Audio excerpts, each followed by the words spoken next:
Now, it was election day in Indonesia today. The results are expected a month from now, but it took Prabowo Subianto barely 4 hours to claim victory.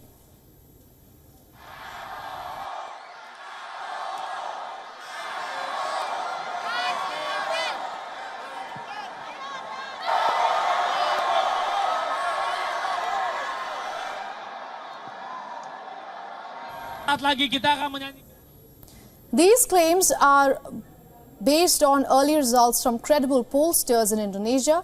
According to 4 pollsters, Prabowo could win 58% of the votes. Remember, to win in Indonesia, a candidate needs over 50% of the votes and at least 20% of the ballots in half of the provinces.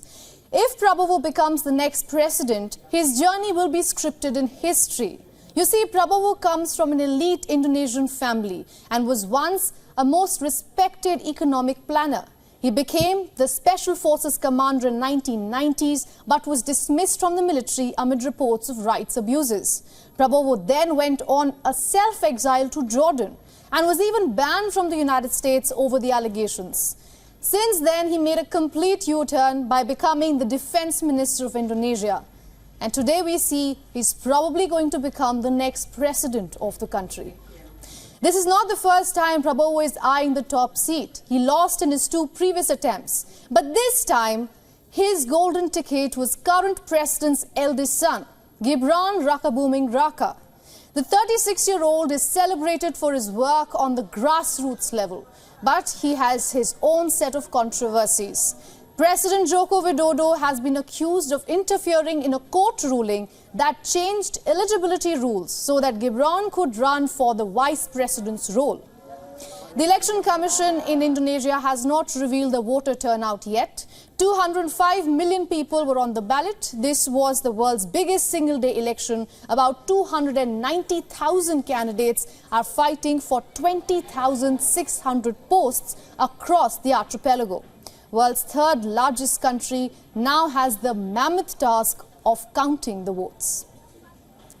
Meanwhile, a key figure in Indonesia's politics and a presidential candidate himself, Anies Baswedan, has made a serious claim. He says that he found many violations on election day, like vote tampering and restricting some people from voting.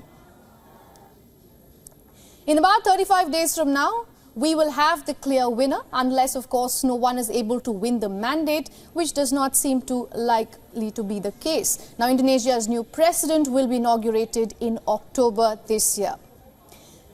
If it is Prabowo who wins, he has promised policy continuity.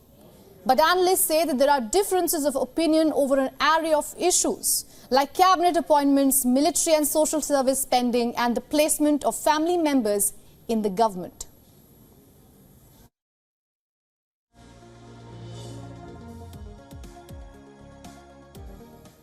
Now our correspondent Dav decodes Prabowo Subianto's probable win from Jakarta.